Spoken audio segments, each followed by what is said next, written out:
Listen to The Legend of Sleepy Hollow, Level B1, Oxford Reading University. Part 1. Somewhere along the banks of the Hudson River is a small town known as Tarrytown. 2 miles from it lies a valley.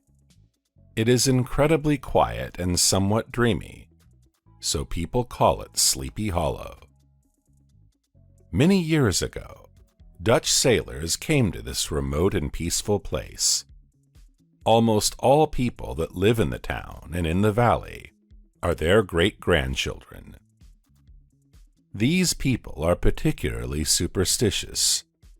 They believe in ghosts and magic, and sometimes hear mysterious voices or see strange things. Perhaps this happens because of the odd atmosphere of the valley. This silent place seems to be frozen in time. The fast development of the nearby cities doesn't affect Sleepy Hollow.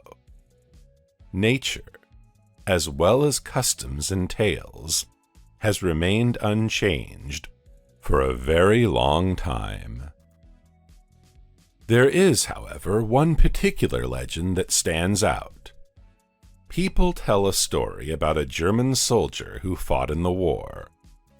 He lost his head in a battle, and ever since, they say, he is trying to find it. In the dark of night, his spirit flies through the air on a horse. He appears in the village, on the roads close to it, and next to the church. Some people say the soldier was buried there. That's why he rides to the battlefield to search for his head, and then back to the churchyard before daylight. The ghost is known as the Headless Horseman of the Sleepy Hollow. Once upon a time, in the late 18th century, there lived a man named Ichabod Crane. Originally, he was from another state, but he worked as a school teacher in Sleepy Hollow. He was kind to the weaker, younger students. However, if the bigger and stronger boys were being lazy, Ichabod was almost cruel to them. He got along well with the parents, and the women admired his intelligence. Everyone thought he had an easy life.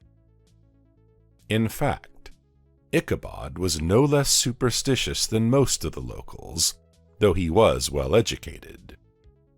He believed in magic and witches, and feared ghosts just like anybody else. After school lessons, he spent the rest of the day reading books about witches.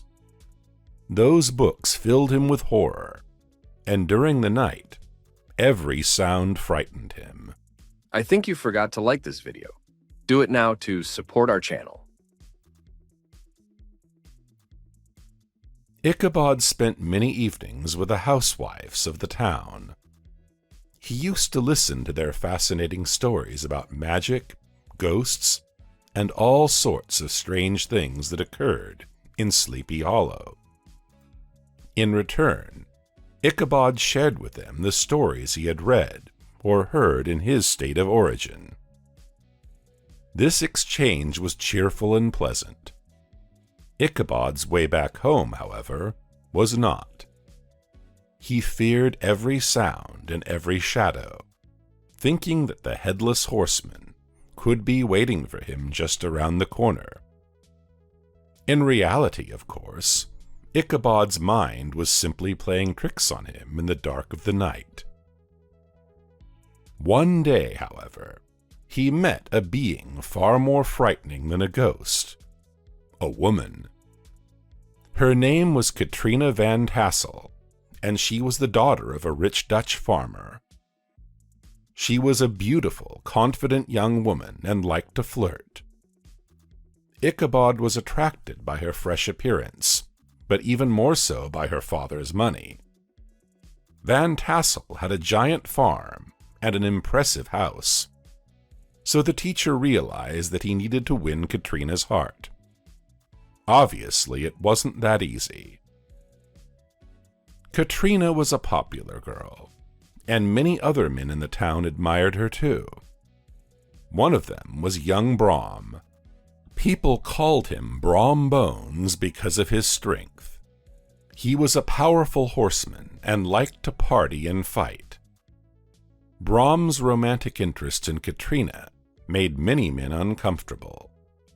When Brom talked with her, her other admirers were afraid to come close. So if Ichabod wanted to marry Katrina, he had to compete with Brom Bones. Any sensible man would have written it off as impossible, but Ichabod's will was strong as ever. However, he was not mad, so he never openly confronted Brom. He was careful and gentle in his advances.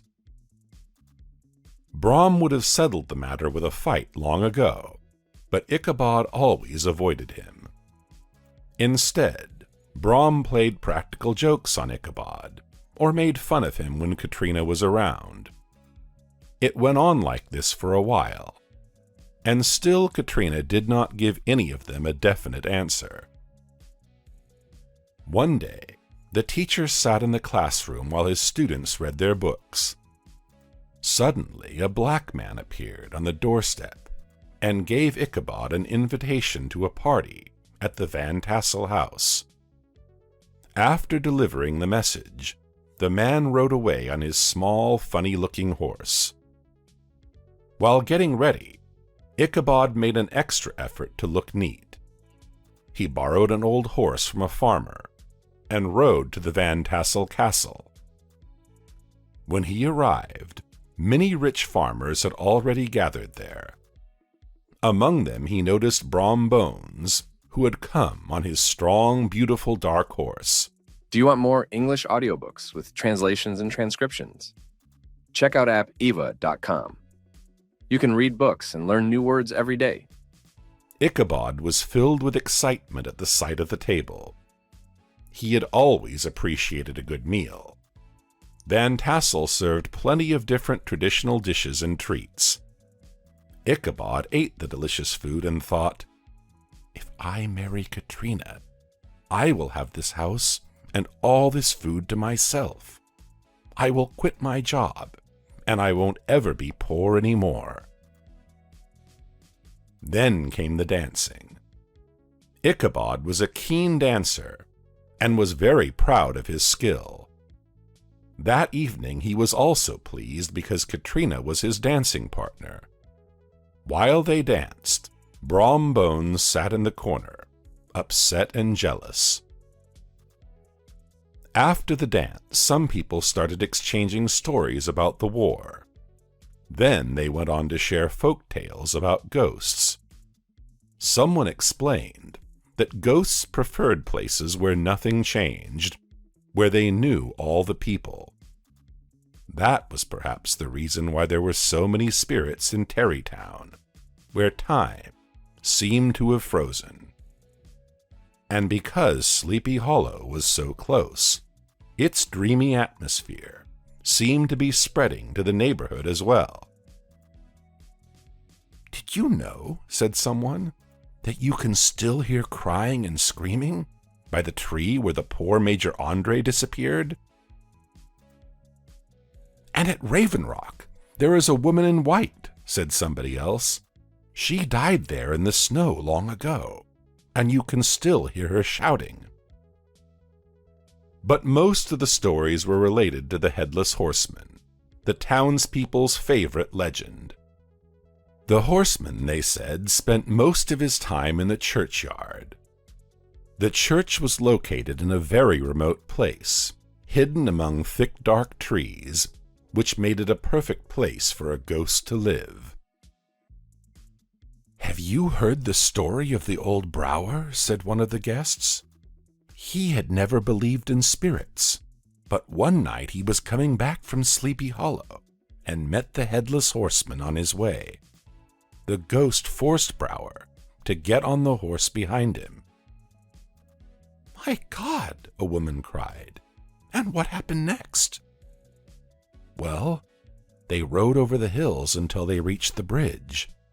Then the horseman suddenly threw Brower off the horse into the river and ran away over the trees. Part 2 is coming soon.